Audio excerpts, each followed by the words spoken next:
Boa noite a todos, graça e paz em nome de Jesus, amém? Esse microfone está muito ruim. Só um instante, irmãos.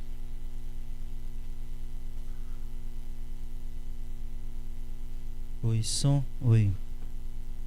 Oi, som, oi. Glória a Deus. Vamos abrir nossas Bíblias em Lucas, Evangelho de Lucas, capítulo 19. Iremos ler até o versículo 27 e estudar e meditar na palavra do Senhor. Do versículo 1 ao versículo 27, se você achou, diga amém. Leiamos. Tendo entrado em Jericó, Jesus atravessava a cidade, e havia ali um homem chamado Zaqueu, que era rico e chefe de publicanos. Ele tentava ver quem era Jesus e não conseguia, por causa da multidão e porque era de pequena estatura. Correndo na frente, subiu num sicômoro a fim de vê-lo, pois Jesus tinha de passar por ali. Quando chegou àquele lugar, Jesus olhou para cima e disse-lhe: Zaqueu, desce depressa, porque hoje tenho de ficar em tua casa. Então ele desceu rapidamente e o recebeu com alegria. Ao verem isso, todos criticavam, dizendo: ele foi ser hóspede de um homem pecador. Zaqueu, porém, levantando-se, disse ao Senhor: vê, Senhor, darei aos pobres metade dos meus bens, e se prejudiquei alguém em alguma coisa, eu lhe restituirei 4 vezes mais. Disse-lhe Jesus: hoje a salvação chegou a esta casa, pois este homem também é filho de Abraão, porque o Filho do Homem veio buscar e salvar o que se havia perdido. Ouvindo eles isso, Jesus prosseguiu e contou uma parábola, por estar perto de Jerusalém e por eles pensarem que o reino de Deus se manifestaria imediatamente. E disse: um homem nobre partiu para a terra distante, a fim de ser feito rei e depois voltar. Chamando 10 servos, deu-lhes 10 minas e disse-lhes: negociai-as até que eu volte. Mas os seus concidadãos o odiavam e enviaram atrás dele uma delegação dizendo: não queremos que este homem reine sobre nós. E aconteceu que, quando ele voltou depois de ter sido feito rei, mandou chamar aqueles servos a quem entregou o dinheiro, a fim de saber como cada um havia negociado. O primeiro apresentou-se e disse: Senhor, a tua mina rendeu 10 minas.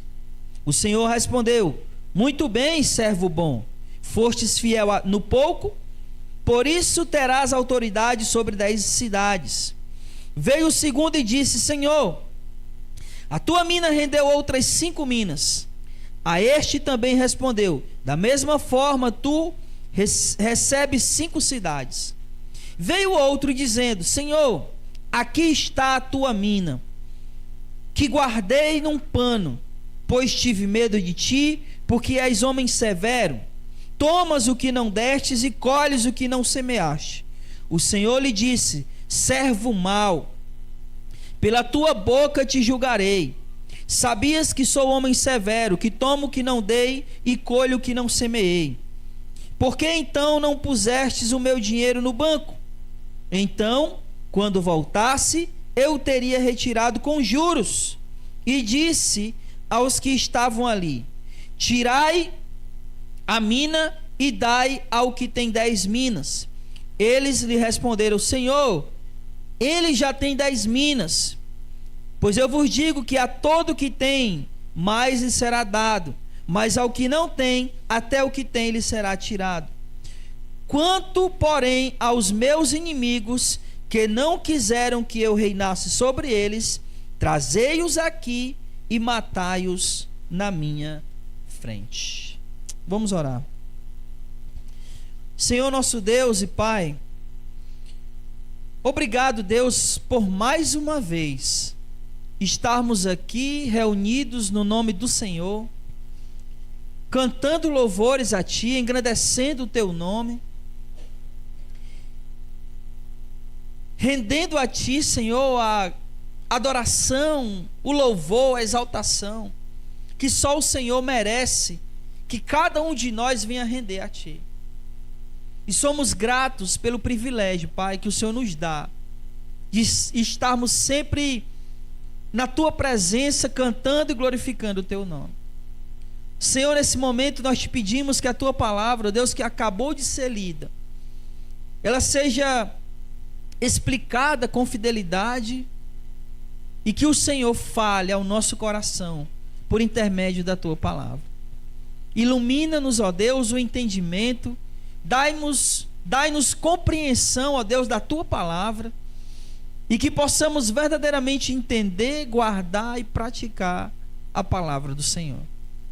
Faz assim para a honra e glória do Teu nome, é isso que eu te peço, e desde já te agradeço, no nome santo de Jesus. Amém, Senhor. Glória a Deus. Na semana passada, a gente viu sobre o jovem rico, nós vimos sobre Jesus prevendo a sua morte, a sua ressurreição, e nós vimos também sobre o cego de Jericó. Hoje, no capítulo 19, a gente vai iniciar o capítulo 19 com esses dois relatos aqui de Lucas. O relato de Zaqueu e o relato da parábola das 10 minas. Então, do versículo 1 ao 10, Zaqueu. Do versículo 11 ao 27, as 10 minas. Então, vamos lá, vamos começar aqui. Se você percebeu, Lucas ele está fazendo um paralelo aqui. Porque lá no capítulo 18, versículo 18, ele começa falando sobre quem? Um jovem rico. E que esse jovem rico, ele tinha tudo para seguir a Jesus. Ele foi até Jesus, ele procurou Jesus, mas o final disso, no final das contas, o que que deu? O que se deu? Ele desistiu. E desistiu por quê? Porque ele amava o dinheiro, as riquezas. Ele tinha um ídolo chamado dinheiro. Então Lucas está fazendo um paralelo aqui. Porque se lá havia esse jovem que era rico e que desistiu, aqui nós temos um outro homem rico. E esse homem rico é Zaqueu. Versículo 1. Tendo entrado em Jericó, Jesus atravessava a cidade e havia ali um homem chamado Zaqueu, que era rico e chefe de publicanos. Você sabe o que é um publicano, sabe? Um cobrador de impostos. O cobrador de impostos era rico? Por quê? Por quê? Porque ele era enganador. Ele cobrava os impostos dos judeus, só que ele cobrava mais para poder ficar com a parte. Então o publicano, por si só, ele já tinha dinheiro. Só que Zaqueu não era só publicano. Ele era o chefe. Então se o publicano tinha dinheiro, quanto mais o chefe deles, que era Zaqueu. Então Zaqueu era um homem muito rico. Rico demais. E provavelmente uma grande parte dessa riqueza dele foi feito de que maneira? Ele diz, né? O que é que ele vai dizer lá na frente? Se eu prejudiquei, se eu defraudei alguém, eu vou restituir. Então, grande parte, 4 vezes mais, grande parte dessa riqueza dele foi feita de maneira ilícita, roubando, enganando, defraudando outra pessoa.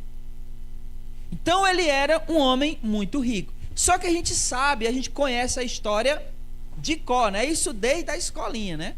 Quem vem da escolinha sabe que essa história é contada lá. Zaqueu sobe na árvore. Por que ele sobe na árvore? Que ele era pequeno, né? Alguns até acham que ele era não só de baixa estatura, que ele era anão. Mas isso não vem ao caso. E aí ele queria ver Jesus. Quando Jesus passa, vê ele subindo na árvore. E olha que coisa maluca, né? Zaqueu era um homem extremamente rico. E aí se prestou a um papel de subir na árvore. Hã? Não entendi nada, mas tudo bem. Ah. Curioso. Queria ver Jesus. Queria saber quem era Jesus. Então, seria a mesma coisa de uma pessoa muito importante, a gente passar e ver ela subir, né? Subindo numa árvore. Imagine a gente passar e ver o governador do estado pendurado numa árvore. Claro, é isso que o texto diz, né? Ele queria ver Jesus, queria saber quem era. Só que ele tinha uma postura, ele tinha uma posição. Ele era o chefe dos publicanos. Então, mesmo assim, ele não ligou e subiu. E aí, quando Jesus passa, vê ele lá e diz: Zaqueu, desce daí, porque hoje eu vou ficar na tua casa. E aí ele desce. Já sabia o nome dele, sim. Porque não existe nada que Jesus não saiba. Afinal de contas, ele era o quê? Ou ele é, né, na verdade. Ele é Deus. Então ele fala para Zaqueu descer. Zaqueu desce depressa. Tem até muitas músicas que falam sobre isso, né? Eu lembro de uma música que o pessoal cantava na escolinha, que era... Não... Era Zaqueu pequeno, quase um anão, desejava ver Jesus. Como é o resto? Então subiu numa árvore grande. Tem até música disso aí, né? E aí ele desce e Jesus vai para a casa dele. Aqueles que viram aquilo criticavam Jesus porque Zaqueu era um pecador, era um publicano. E criticaram dizendo: olha, ele vai lá se hospedar na casa de Jesus, ou de Zaqueu, que era pecador. Só que Zaqueu, mesmo sendo pecador, ouvindo Jesus, ele disse: mestre, eu vou dar metade dos meus bens e vou distribuir aos pobres. Vocês conseguem ver o paralelo aqui? O que Jesus havia mandado o jovem rico fazer? Volte lá para o capítulo 18.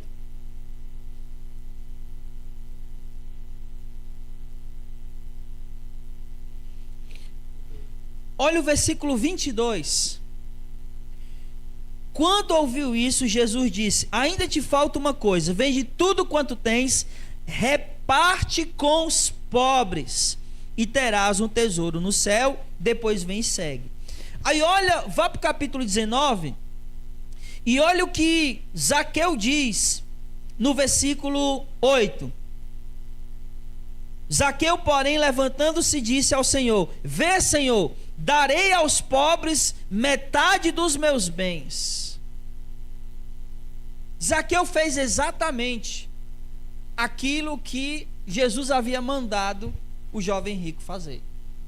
Porém, o jovem rico não fez, mesmo Jesus mandando, e Zaqueu fez sem que Jesus tivesse mandado.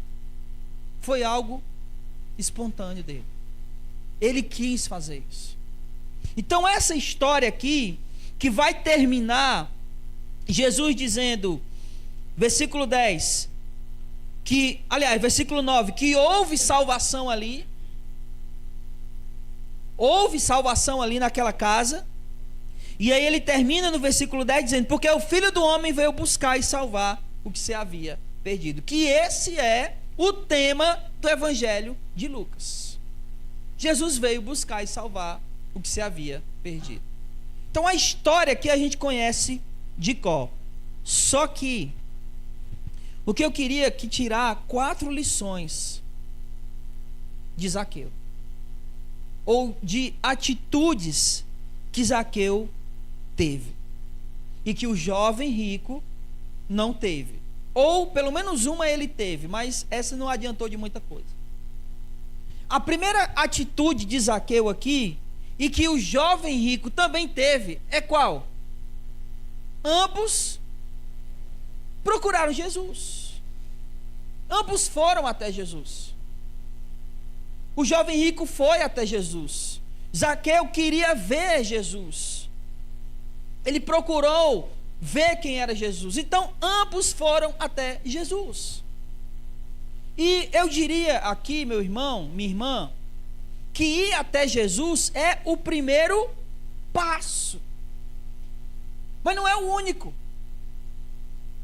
Quantas pessoas não vão até Jesus, só que ou no meio do caminho, ou no começo, ou sei lá, até quase no final, desistem, voltam atrás. Então, ir até Jesus é o primeiro passo, mas não é o final. Não é a última coisa a fazer, é a primeira. Ambos foram até Jesus. A segunda coisa que Zaqueu faz é que Zaqueu, ele reconheceu a sua limitação. Já o jovem rico, não.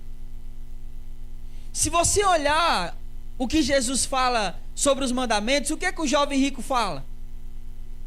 Tudo isso eu tenho feito. Eu tenho obedecido à lei. Então ele não se coloca como alguém que está falho, que tem limitações. Pelo contrário, ele se coloca como alguém que está ali em superioridade, porque eu cumpro a lei. Mas Zaqueu não fez isso. Olha aí o versículo 3. Ele tentava ver Jesus, ver quem era Jesus, e não conseguia, por causa da multidão e porque ele era pequeno. Então, correndo na frente, subiu um sicômoro.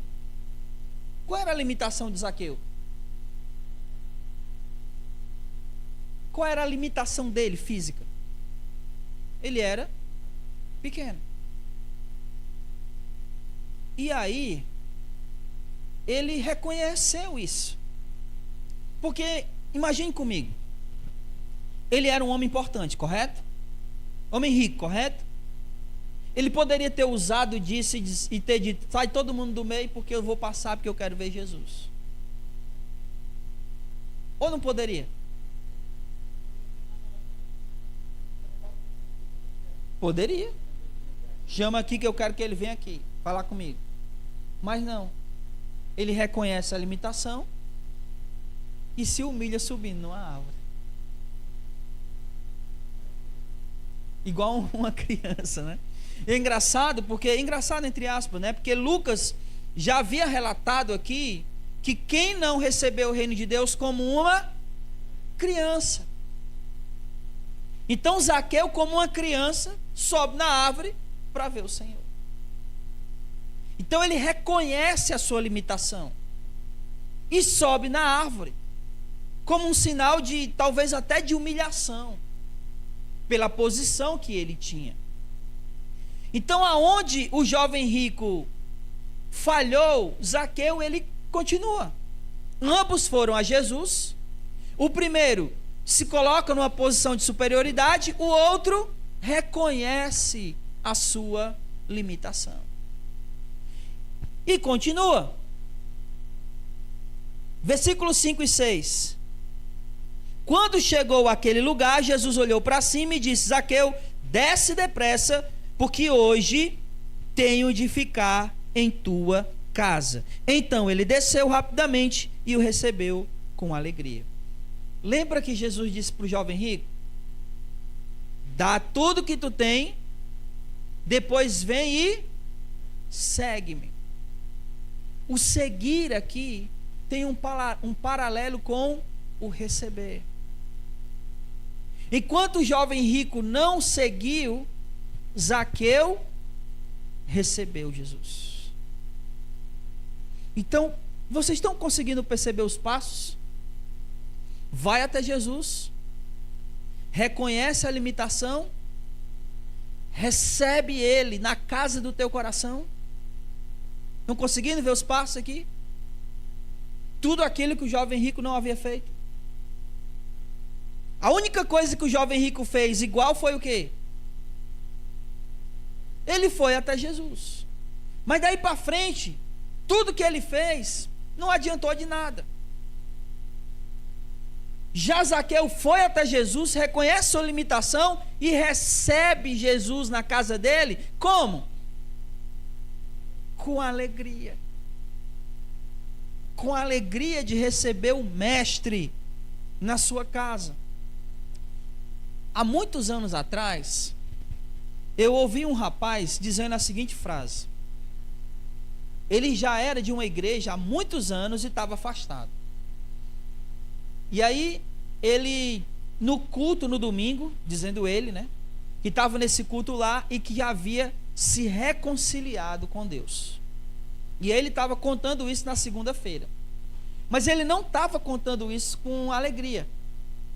Ele disse o seguinte, que quando ele foi lá e se reconciliou, ele sentiu um peso em cima dele. O evangelho não pode ser um peso para nós, um fardo para nós. O evangelho tem que ser algo que a gente recebe e vive com alegria. Se o evangelho for um fardo para nós, a gente solta, porque ninguém aguenta ficar muito tempo com a carga pesada no ombro. Ninguém aguenta. Então o evangelho precisa ser recebido com alegria. Jesus precisa ser recebido na casa do nosso coração com alegria. Tudo que é feliz para nós, nós temos uma tendência de continuar. Então, se isso não for uma coisa boa, ou a gente não entender como o evangelho sendo algo bom, que traz alegria ao nosso coração, a gente volta atrás. A gente desiste. E por último, Zaqueu foi até Jesus, reconheceu sua limitação, recebeu Jesus em casa e por último, Zaqueu creu em Jesus. E como é que a gente sabe disso? Versículos 8 e 9 diz o seguinte: Zaqueu, porém, levantando-se, disse ao Senhor: Vê, Senhor, darei aos pobres metade dos meus bens, e se prejudiquei alguém em alguma coisa, lhe restituirei 4 vezes mais. Jesus disse: Hoje chegou a esta casa salvação. Zaqueu creu.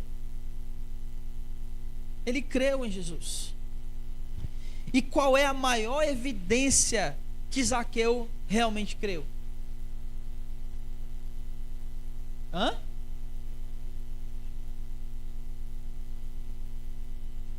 Qual é a maior evidência que Zaqueu creu? Pode falar, estou esperando. Qual é a maior evidência que Zaqueu creu? Hã? É, o arrependimento. Mas como é que a gente viu isso?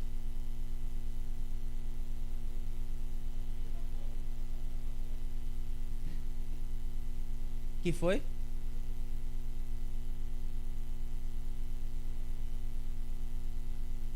A maior evidência que Zaqueu creu é porque houve mudança aqui, ó. Aonde havia egoísmo no coração, houve o que agora? Benevolência. Preocupação com o outro. Quando antes ele não estava nem aí para ninguém. Tanto é que ele mesmo disse: se eu prejudiquei alguém, ora, se eu prejudiquei alguém, com certeza ele prejudicou. Só que a mudança de coração aqui de Zaqueu é a maior evidência de que ele verdadeiramente creu. Que ele abriu mão daquilo que para ele era a coisa mais valiosa e preciosa, que era o quê? O dinheiro. Que na vida do jovem rico era isso também. Só que o jovem rico não abriu mão, Zaqueu sim. Então a maior evidência de que ele creu É porque houve mudança, transformação no coração. É por isso que não dá para a gente dizer que alguém realmente creu em Jesus se essa pessoa continua a viver exatamente da mesma maneira que ela vivia antes de Jesus. Não dá. Com a mesma maneira de ser, com a mesma maneira de pensar, com a mesma maneira de se comportar, com a mesma maneira de falar, com a mesma maneira de se vestir. Não dá. A principal evidência de que alguém creu em Jesus é transformação, mudança. Só que essa mudança, ela não acontece de fora para dentro. Ela acontece de dentro para fora.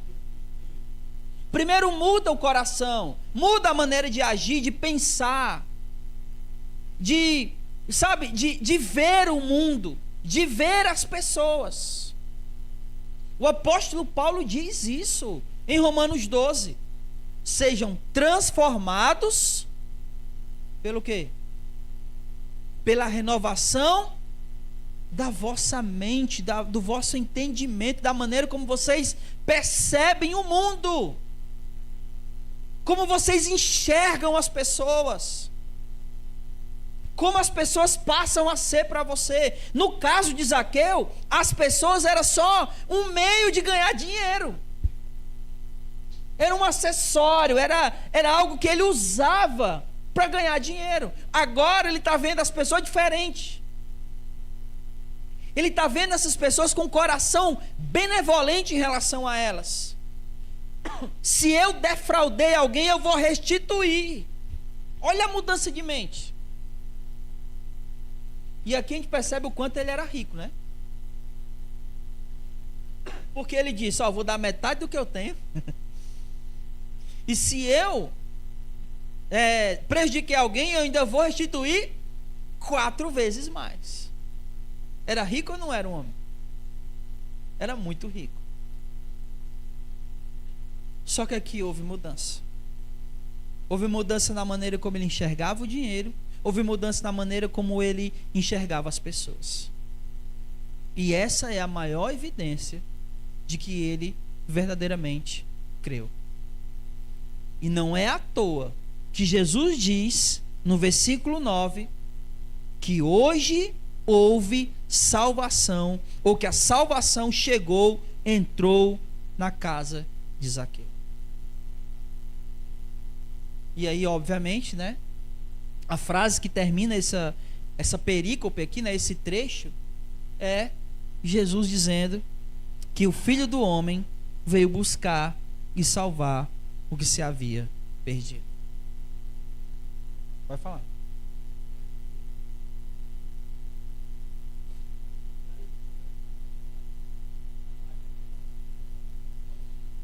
Coluna? Para construir o que? A casa?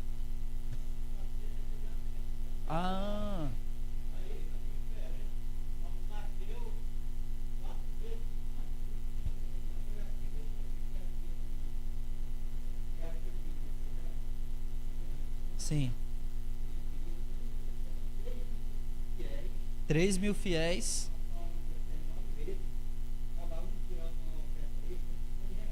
Com R$100 cada um por alguns meses. 3.000 fiéis. O que dá mais ou menos o quê? 3.000 vezes 100 dá quanto? Mais ou menos isso, né? 30.000 por 6 meses. Rapaz, dá um dinheiro, não dá? É muita enganação, né? Mas infelizmente o povo gosta disso. É dessas coisas que o povo gosta.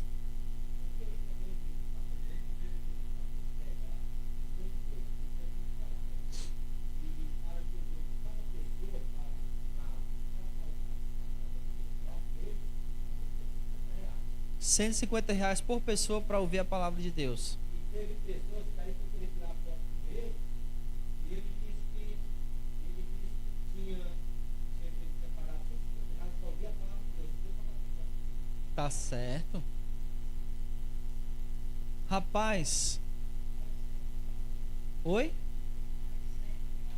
Ou mais, né? Mais 100 para tirar a foto ou mais. Mas assim, como eu falei, as pessoas gostam disso. Infelizmente, aonde a verdade é pregada, as pessoas passam longe. Porque na verdade o coração delas é tão ganancioso quanto quem está pedindo. Porque ele não pede somente, ele pede com a promessa. Qual é a promessa? Dê e você vai receber de volta. E vai receber a mesma coisa? Não, claro que não, porque senão ninguém dá. Então, pela ganância do coração, elas são enganadas. E muitos desses charlatões aí da vida, charlatões, sei nem como é que fala isso. Eles se aproveitam. Tem um ditado que diz que enquanto tiver otário, tem malandro. E infelizmente isso acontece no meio das igrejas. Enquanto tiver, meu amigo, vai ter gente aí tirando dinheiro do povo. Infelizmente isso acontece.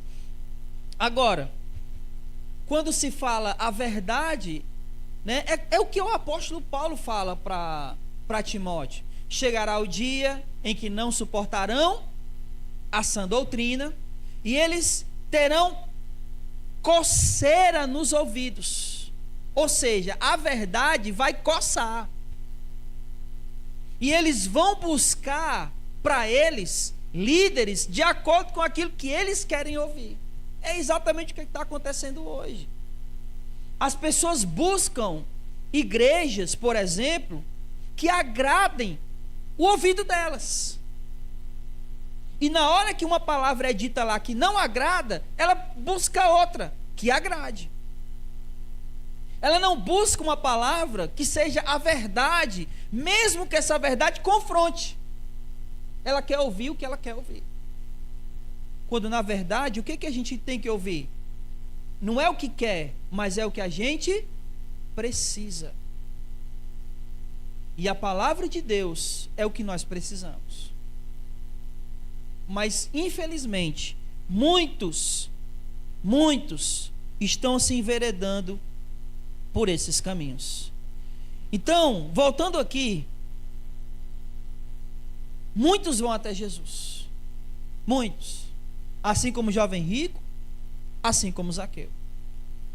Mas só aqueles que verdadeiramente estiverem dispostos a reconhecer a sua limitação, a receber Jesus na casa do seu coração com alegria, só esses que estiverem dispostos a mudar, a serem transformados, somente esses irão receber a salvação.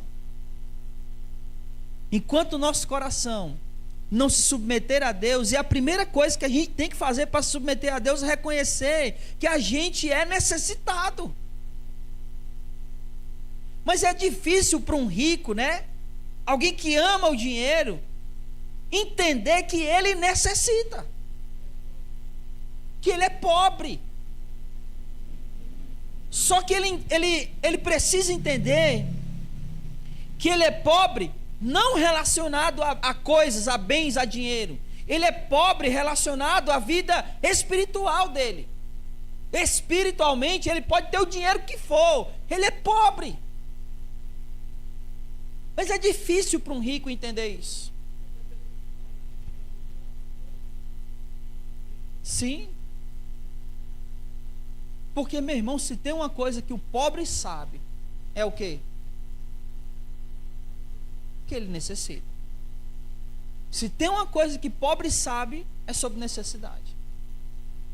E enquanto a gente não entender isso, ou melhor, né? Porque eu creio que a gente já entendeu, amém? Mas a gente não pode esquecer. Não pode esquecer o quanto a gente é necessitado.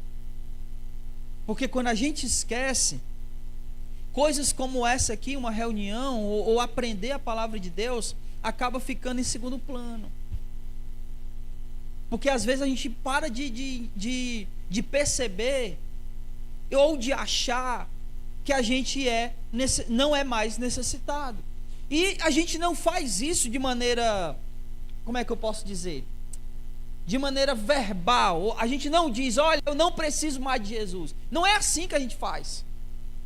A gente age como se não precisasse. As nossas ações, muitas vezes, acabam mostrando que a gente vive como se não precisasse. Exatamente. Então, ir até Jesus é o primeiro passo. Mas nós precisamos continuar compreendendo a nossa necessidade dele. Nós precisamos continuar a cada dia recebendo Jesus em nosso coração com alegria. E uma vez isso acontecendo, nós precisamos ser transformados. Como foi falado aqui domingo, transformados de glória em glória, a imagem do nosso Senhor Jesus. Amém? A parábola, vamos lá. Parábola das 10 minas. Antes de mais nada, essa parábola das 10 minas aqui é a mesma parábola dos talentos, lá de Mateus 25. É a mesma coisa. Só que Lucas registrou aqui, né? E ao invés de falar talento, ele falou minas. E obviamente tem significados diferentes. Minas aqui tem como significado, o que é uma mina aqui que ele vai falar? É o valor de 100 dias de trabalho braçal. Esse é o significado de minas aqui. Então, a ideia aqui dessa parábola é muito simples. Tem a ver com administrar aquilo que o Senhor deu. Administrar o que o Senhor deu.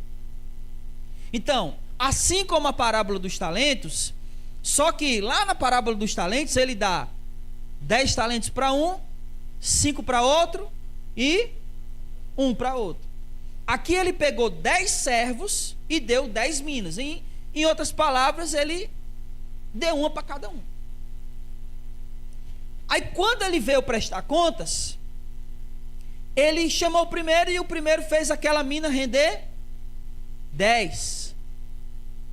E aí ele foi lá, olha, você fez isso, vai receber 10 cidades. O segundo rendeu 5. E o último enterrou, guardou, enrolou num pano. Então, a parábola é sobre administrar aquilo que o Senhor tem dado. E nós podemos aplicar isso em várias questões de nossas vidas. Por exemplo, Deus tem nos dado filhos? Para a maioria de nós aqui, sim, né? Para alguns ainda não. Mas se Deus tem nos dado filhos, como é que a gente tem administrado isso? Criamos os nossos filhos na admoestação do Senhor? Vocês estão entendendo? A questão aqui é que ele deu responsabilidades para aqueles servos. E ele esperava que aqueles servos usassem isso de maneira que isso fosse, de tal maneira que isso beneficiasse o Senhor. É isso que a parábola está ensinando. Porque aquele que fez a mina render 10, isso beneficiou quem? O Senhor. O que rendeu 5? O Senhor. E o que rendeu 1? Beneficiou quem? Foi usado em benefício de quem? Dele mesmo. Sabe por quê? Porque ele enterrou para preservar a própria vida. Não é isso que ele vai dizer? Vamos ver.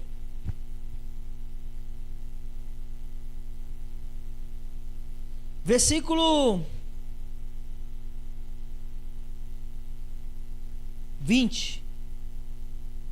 Veio outro dizendo: Senhor, aqui está a tua mina que guardei num pano, pois tive medo de ti, porque és homem severo, tomas o que não deste e colhes o que não tem, o que não semeaste. Quase que eu não consigo enxergar. Ele temeu pela vida dele. Ele agiu em benefício próprio. Então, tudo aquilo que o Senhor tem nos dado, nós temos que agir ou administrar isso em função do Senhor. E aqui eu queria falar 3 coisas. Deus tem nos dado muita coisa, mas eu queria falar aqui 3 coisas que Deus tem nos dado e nós precisamos administrar bem: tempo, dinheiro ou bens e os nossos dons. Deus tem nos dado tempo, sim ou não? Deus tem nos dado bens ou não? Deus tem nos dado talentos e dons. E o que é que nós temos feito com essas 3 coisas? Vamos falar de tempo primeiro.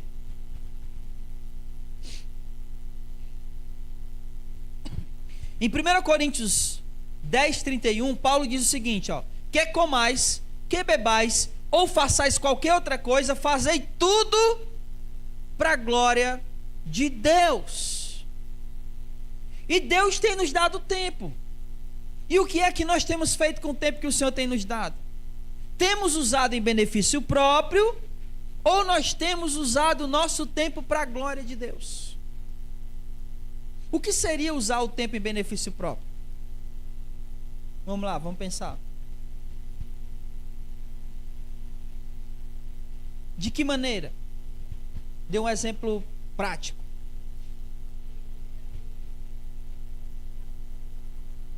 Sim. Exatamente.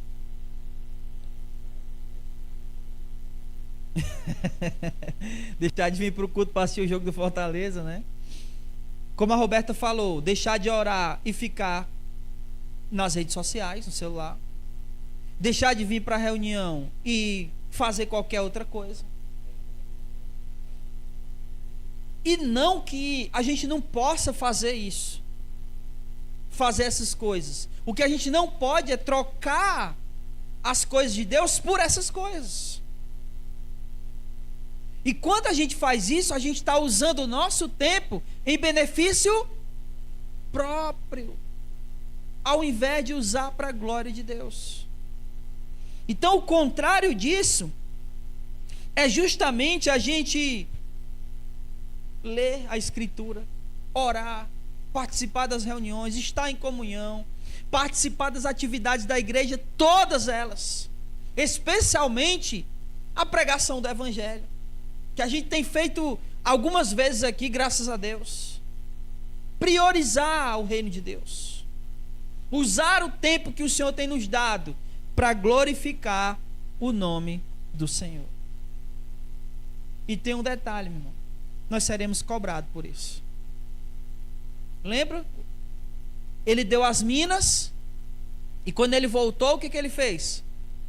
Chamou cada um e foi prestar contas.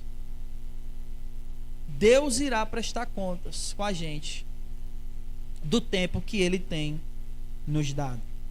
A segunda coisa aqui é os bens. Como é que nós temos usado, ou de que maneira temos administrado esses bens que o Senhor tem nos dado? Eu gosto muito desse versículo de Efésios 4, 28. Muito mesmo. Porque ele reflete exatamente o sentido pelo qual Deus quer que a gente use, ou a maneira como Deus quer que a gente use os nossos bens. Ele diz assim, ó, Efésios 4, 28. Dá para passar aí, ainda não?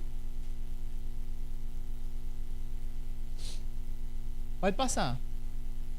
Pode passar. Está atrasado. Passa. Pronto.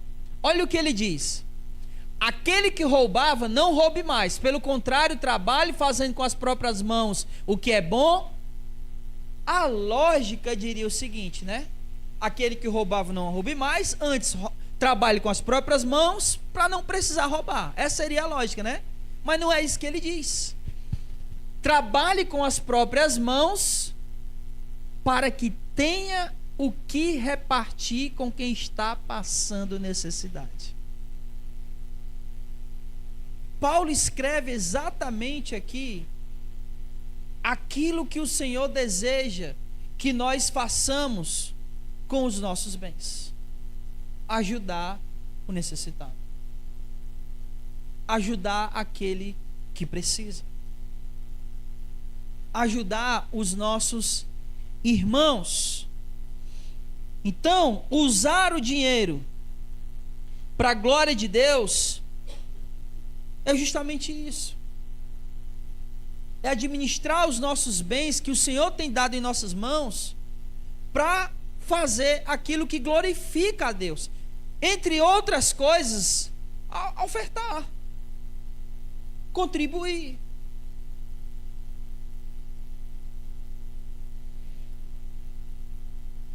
Lá em Malaquias 3:10, as pessoas usam muito esse versículo de maneira errada.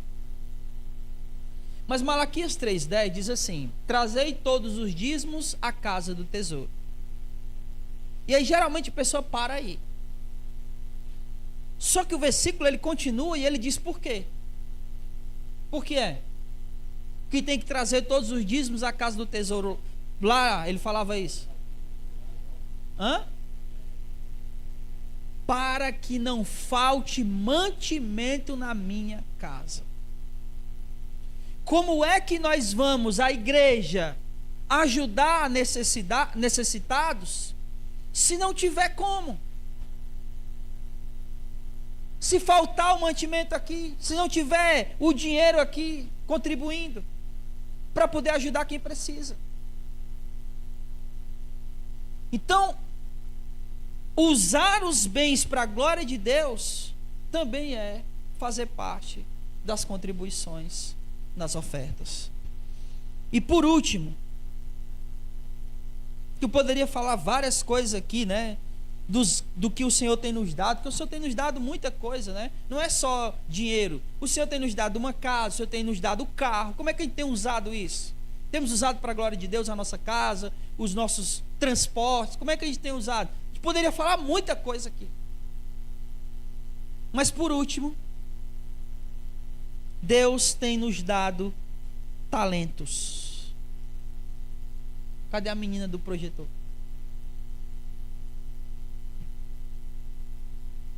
Esses dois versículos aí, Paulo escrevendo aos Coríntios, ele diz: há diversidade de dons, mas o Espírito é o mesmo. Há diversidade de ministérios, mas o Senhor é o mesmo. Há diversidade de realizações, mas é o mesmo Deus quem realiza tudo em todos.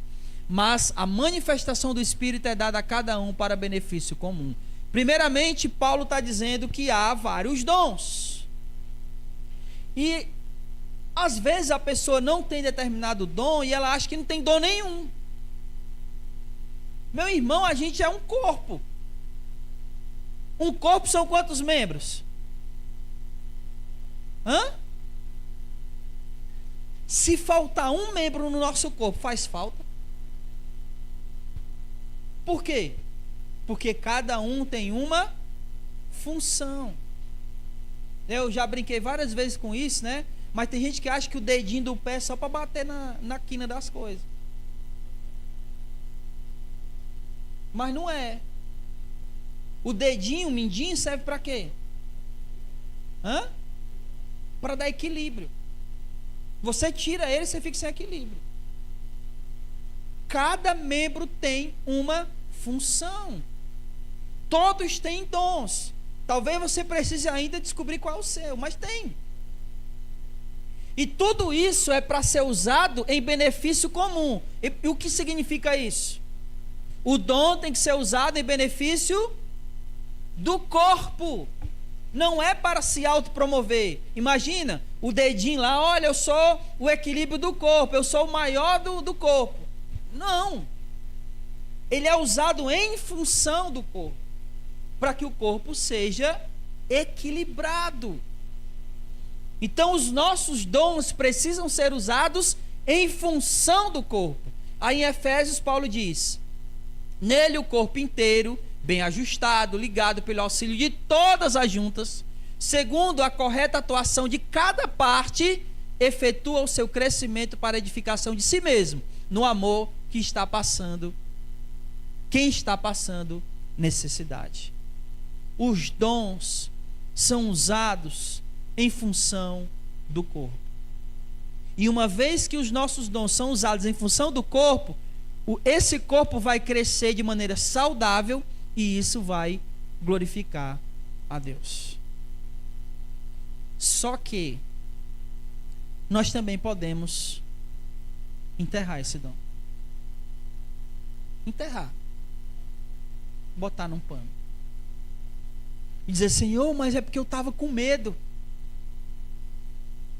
Já viram isso? Eu queria fazer, mas eu estava com tanto medo. Meu irmão, se fosse por causa de medo, eu não estaria aqui não. Porque se tem uma pessoa que tem medo de falar em público, sou eu. E talvez até você ache que não, mas é. Eu sempre tive e continuo tendo. Então não é o medo que vai nos parar ou vai nos fazer deixar de usar os nossos talentos, os nossos dons, que Deus nos deu. E aí a gente vai deixar de fazer por medo? Usando isso em benefício do corpo? Claro que não. Deus tem nos dado dons. E nós precisamos administrar bem eles, para que a gente possa usá-lo em benefício do corpo e isso glorifique ao nosso Deus. Não enterre o seu dom. Amém. O que nós aprendemos aqui hoje? Menina do slide.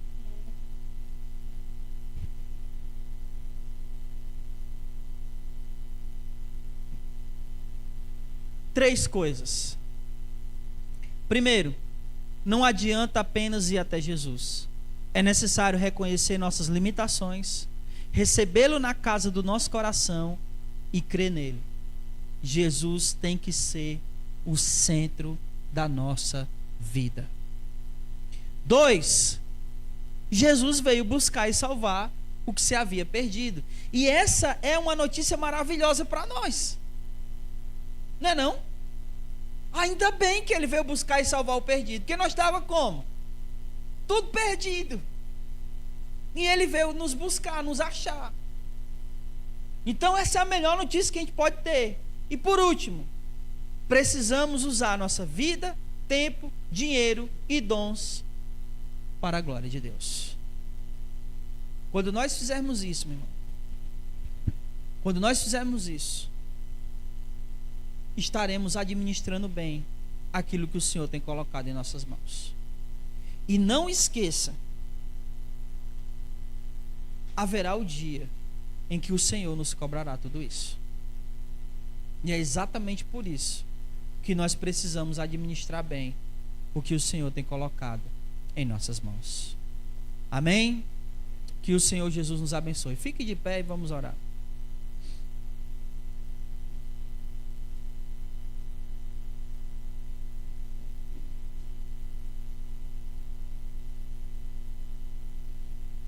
Oremos. Senhor nosso Deus e nosso Pai, muito obrigado, Senhor, pela Tua palavra, por esse estudo, Senhor, que através dele eu creio que o Senhor falou ao nosso coração. Abençoa-nos a cada dia, que verdadeiramente, ó Deus, todos nós aqui que um dia já fomos até Jesus, já viemos até Ele, que possamos continuar, Senhor, reconhecendo a nossa necessidade, que a cada dia, Senhor, venhamos receber em nosso coração com alegria o nosso Senhor Jesus. E que isso, Senhor, venha trazer para cada coração aqui transformação. Nos ajuda, ó Deus, para que possamos administrar bem aquilo que o Senhor tem colocado em nossas mãos. A nossa vida, o nosso tempo, os nossos bens.